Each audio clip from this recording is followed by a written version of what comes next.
Welcome to this week's episode of Kelly's Reality. This week, I have an exciting guest for you guys. She's a PhD, Dr. Kristen Willeumier, and she is a neuroscientist, which I promise we're going to figure out what the heck that actually means. And she's the author of a really cool new book called Biohack Your Brain. So, Dr. Kristen, thank you so much for joining me today. I'm excited to dive into the mental side of this episode with you. Kelly, thank you so much for having me as a guest on your podcast. Truly, it's an honor and a pleasure to be here with you.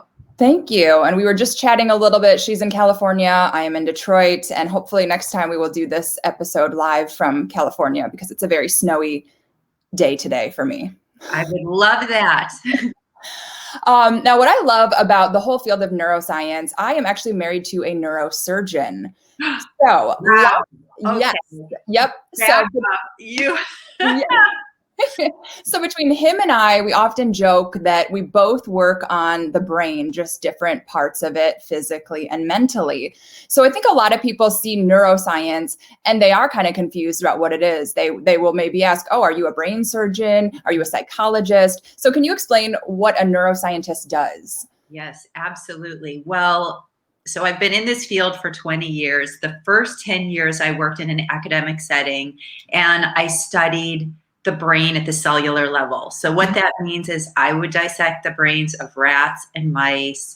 I would help, I dissect it, grow the neurons out on a dish, and then try to understand how those neurons function. So I actually worked studying the young onset form of Parkinson's disease. I studied a gene that was mutated in this disease. So I could take genetic constructs, transfect them into living neurons. That means that's how it gets into the cell, and then figure out why those neurons die. And again, this is work that you do, very meticulous, detailed work that you do in a laboratory setting. Then I moved over into the clinical setting and ran a clinical neuroimaging department for a psychiatrist where we did what we call translational research or translational neuroscience. So figuring out what happens in the brain of people who have psychiatric issues. Interesting. Very cool. Yeah. And I know it's somewhere in the middle of kind of, I think, the three of us. We're all into the brain. And what I love too is that you are dedicating your career to basically taking care of the health of the brain. We work out, we try to take care of our muscles, our lungs, our heart. It's so important. And we're just realizing now that the health of our brain and how we are indeed able to make changes that improve that. And you all often say it's never too late to start taking care of that. So I love that you've dedicated your career to helping people. And when you say taking care of your brain, what are you trying to get people?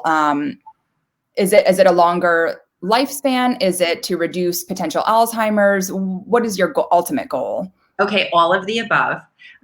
So first of all, I just did a podcast with another doctor who is in internal medicine, and she said, we always think about the body from the neck down. Don't think as much about the brain. Now, here we are during COVID where people are struggling with brain fog and psychiatric issues. And so all of a sudden the brain is a hot topic.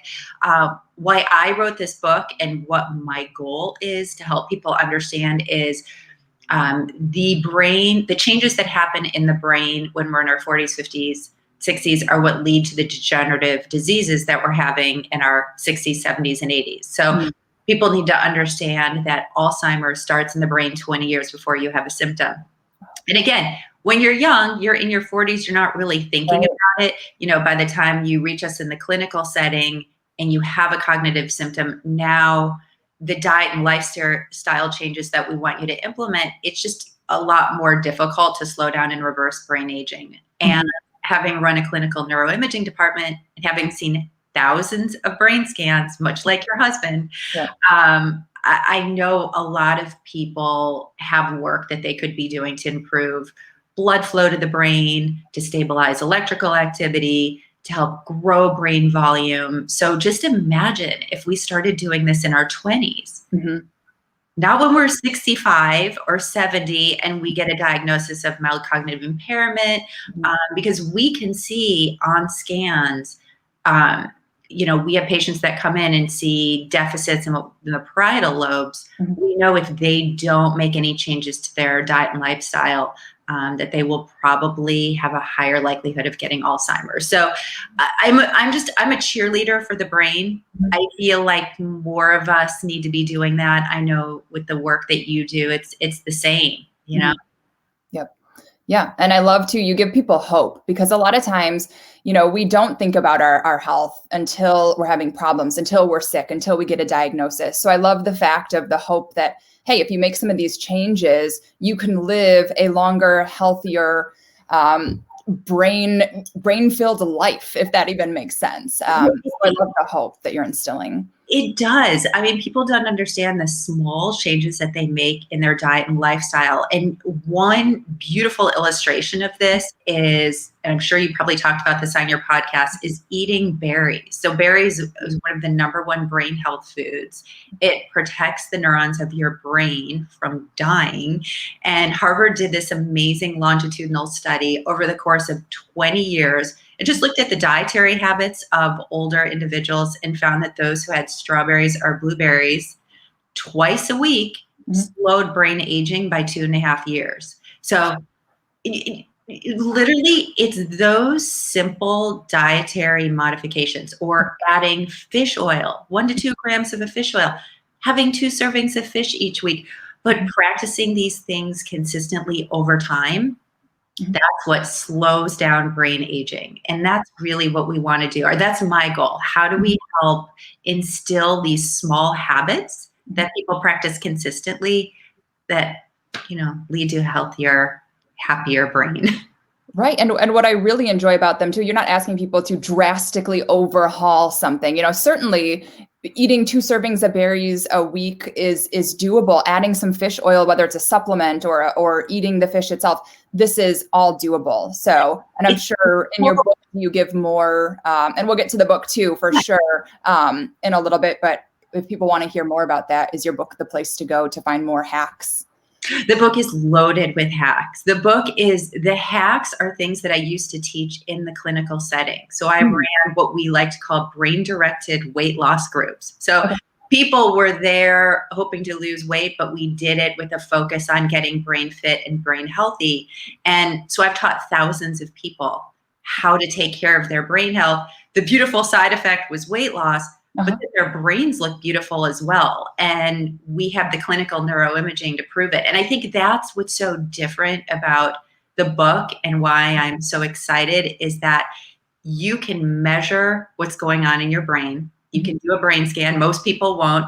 But if you follow the things that I recommend, in 6 months' time, a year's time, if you did have your brain function looked at, it would improve. And that's, to me, changing the physiological function of your brain just by instilling these new habits it's extraordinary. Wow. Amazing. And again, such a hopeful thing too. This is stuff you can easily change.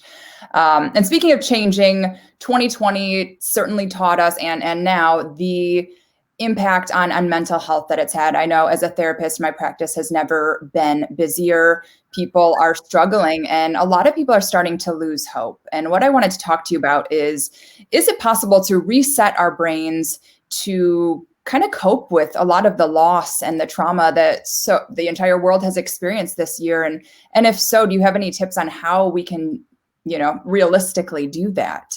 Such a good question. Having worked in a psychiatric setting, this is something that I'm so accustomed to seeing.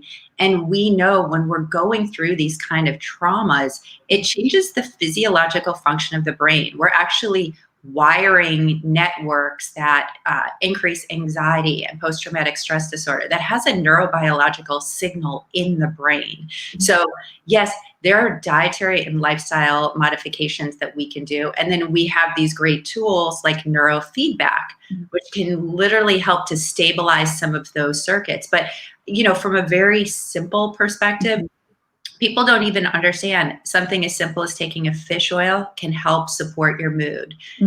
Vitamin D, those levels are low in people with depression. So we can use nutritional supplements. We can use food. We can use practices such as meditation to help quiet our minds, right?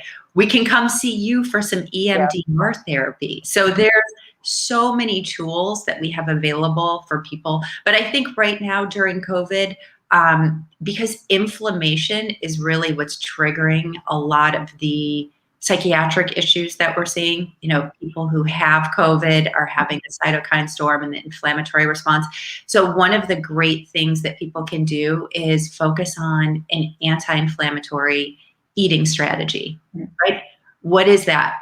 It's literally 2 servings of fruits per day, 3 vegetables, limiting your sugar, having more anti-inflammatory spices like curcumin or your fish oils or your nuts and seeds. So sometimes it's just rethinking about the choices that we're making each day, getting more sleep.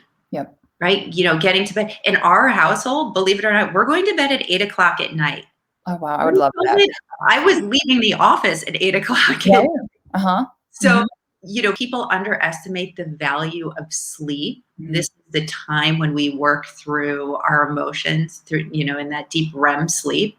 So making sure you get your sleep, making sure you call Kelly to, work on your anxiety, your depression, talk to people, actually having, being socially isolated right now during the coronavirus.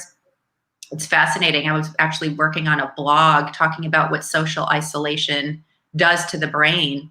And we're learning more and more about this now as neuroscientists. The region of the brain, the dopaminergic midbrain, right, where our pleasure centers are, that region of the brain is impacted when we are socially isolated. And that is the same region of the brain that is impacted when we have cravings for food. So imagine we are craving social interactions in a similar way that we are craving the foods that we eat. So, I think we also have to appreciate the fact that it's really important now to remember to stay socially connected, to reach out to people if we can't, to be able to get outdoors. I know your outdoors is snowy. Yep. Get out, take walks, right? Keep moving. It's really getting back to the basics. And again, you've dedicated, you said, over 20 years of your life and your career to studying these things. And I always love to know, as the expert in neuroscience and taking care of your brain, what are some things that you do behind the scenes to keep your own physical and especially mental health strong? Well, one of the number one things I do every day is hydrate. People forget how important it is to properly hydrate. So every morning, I start out with a glass of fresh, I actually have a hyperoxygenated water that I drink out of glass bottles.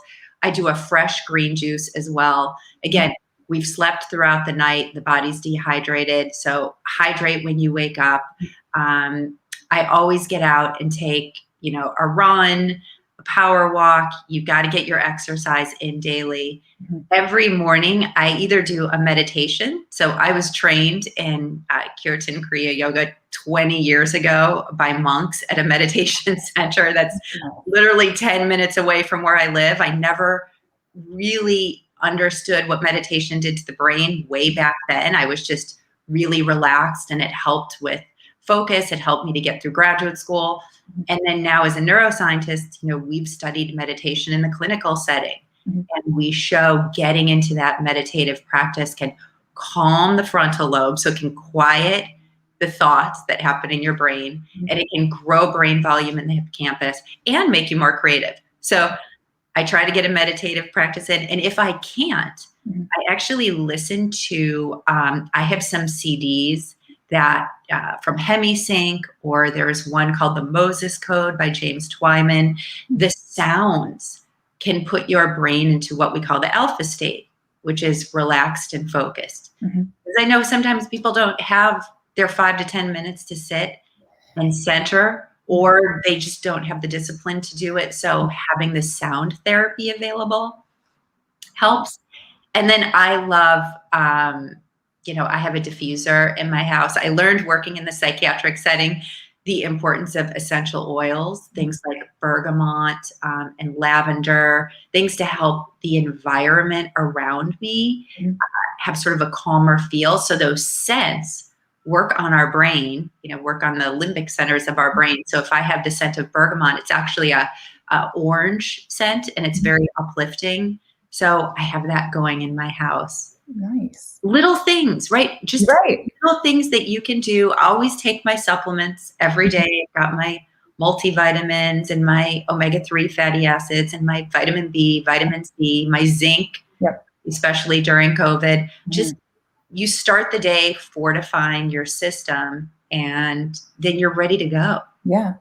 Right. And it's truly a holistic approach for you. And nothing you had just mentioned is overwhelming. It's very doable, and it's quick, it's supplements, it's a 10-minute meditation, it's a brisk walk outside, and all things that just kind of mindfulness too is kind of what comes up as I hear you. Like, you're really in the moment, you're outside in nature, you're listening to some sounds. So it sounds like that's pretty prevalent in your life as mindfulness as well. Yeah, what's interesting about nature is research studies show that it quiets the area of the brain that's involved in rumination, so ruminating thoughts. From our research, we know that's excess activity in the anterior cingulate gyrus. It's in the front part of the brain. So when it's working really hard, we tend to hold on to thoughts. But when we're out in that natural setting, even if we're out shoveling snow, you're still outdoors in nature. You're getting the natural light from the sun. You have the trees. So it's all really helpful in keeping the nervous system quiet and balanced. Mhm. And that's really what's most important. Again, working in the psychiatric setting, we can have you come in and we've got incredible technologies available to work on the brain. We've got transcranial magnetic stimulation, neurofeedback. We've got hyperbaric oxygen chambers. We have technologies, but what if we told you we can empower you to take better care of yourself through your diet and your lifestyle and your daily habits that are going to have this really powerful impact on the way your brain is functioning. So everyone that we work with, and the clinic I worked at studied complex psychiatric cases, and then we use clinical neuroimaging to help target and treat these disorders. But imagine everybody that we work with had to, do these upgrades with diet and lifestyle. And the nutritional supplements are so important because wouldn't you rather do that than be on a medication that might have side effects? Yep. And that's what I like too. It's about the prevention, because again, I think so many people, you don't notice your lungs until you have trouble breathing, or the prevention is, there's a quote, an ounce of prevention. I think that's worth a pound of cure. And you're right, it's better to do this now while we're healthy and not really thinking about it than, oh gosh, like you said, you have to be on medications, or at that point it's the prevention. It's taking care of our bodies. We only get we got one shot at this. Let's respect our bodies. We got one shot at it. And the fact that we can slow down and reverse brain aging. Again, we ran because I ran a clinical neuroimaging department, one of the things that I had to do was create what we call a normative database. So we went out and had patients come in who were healthy with no psychiatric symptoms, no family history of neurological issues, right? No head injuries, just a healthy individual. And we would scan their brains and still see deficits in blood flow and critical regions to the brain. And they didn't know it. So a lot of people are walking around with some of these perfusion deficits and things that are going on. Because I've seen it over the course of a decade, I realized these are things that people need to know, and to think, oh my gosh, I can just do a few of these small upgrades. Like we said, taking a fish oil, 1 to 2 grams of omega-3 fatty acids can do wonders at maintaining brain volume over time. And if if you're curious, where do I start? How much do I take? You can get your omega-3 fatty acid levels measured. I encourage people. I mean, I'm a scientist. Go talk to your doctor, get your lab work done. Optimize all of your labs, including your omega-3s. Look at the diets that might work for you. I used to teach in our clinical setting the Mediterranean diet, right? It's got some of the best evidence to slow down and reverse neurological issues. The Mediterranean mind diet, right? So that's a low sodium diet combined with Mediterranean.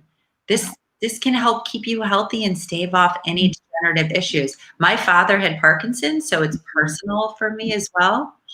I've seen enough people suffer, and if we can do something now when we're healthy. Even if you do have a degenerative issue, that the beautiful thing about what I've seen in the clinical setting, and I know your husband knows this as well, being a neurosurgeon, Mhm. you can still slow down the brain aging process, even if you have dementias and cognitive impairment. And I think that's really the take-home message. Yeah.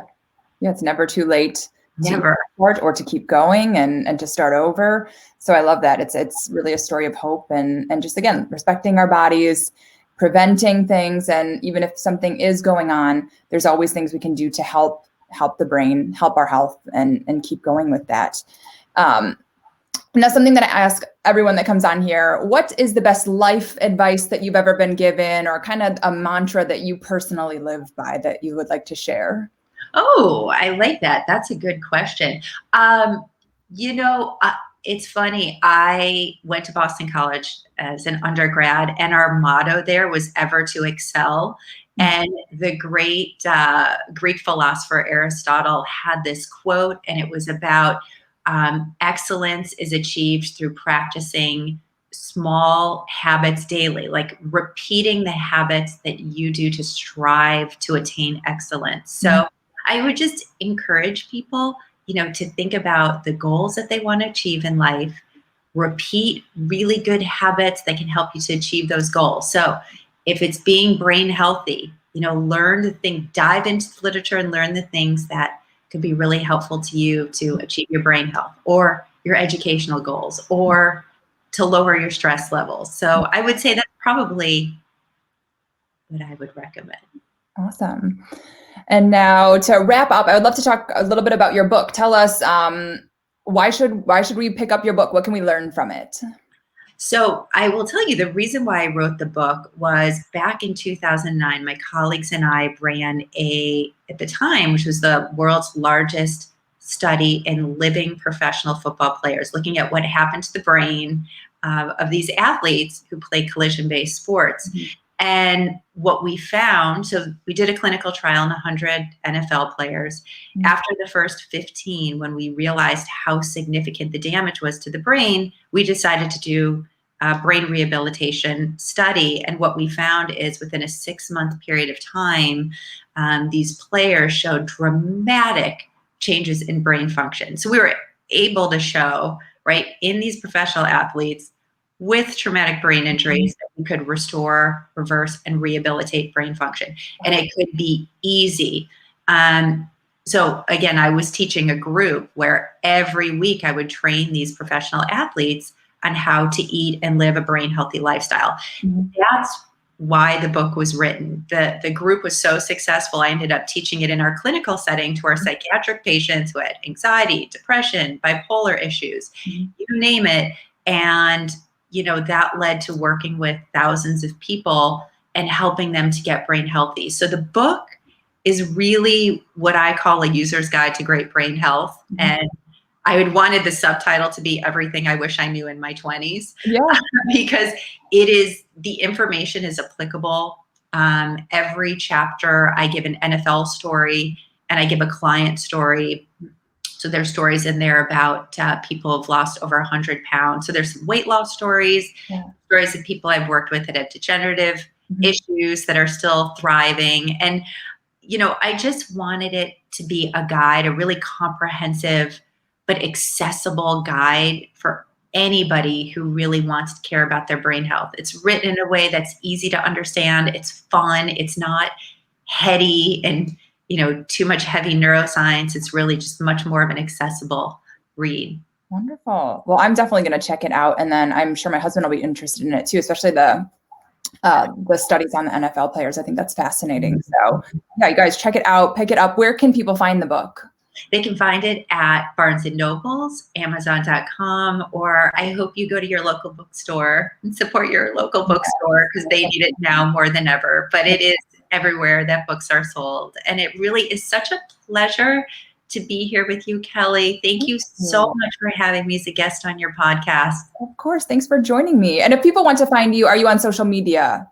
I am on social media. I am on Instagram at K Willeumier and Twitter at Dr. Willeumier. And you can also reach me on my website at drwilleumier.com. Perfect. Well, you guys check her out, read the book. It's never too late to get started with this. And again, we owe it to respect our bodies to make some small changes that our body's going to give us back 100-fold. So I'm excited to dive into your book, and hopefully everyone else will. And thank you so much for joining me today. And please send some of the California sunshine and warmth this way, please. You get it. More sun for Kelly. Absolutely. Hope to see you when you come to California. Yes, I'm going to book a plane trip as soon as I can. So thank you again for joining me. Yay. Thanks, Kelly. Take care. Thanks.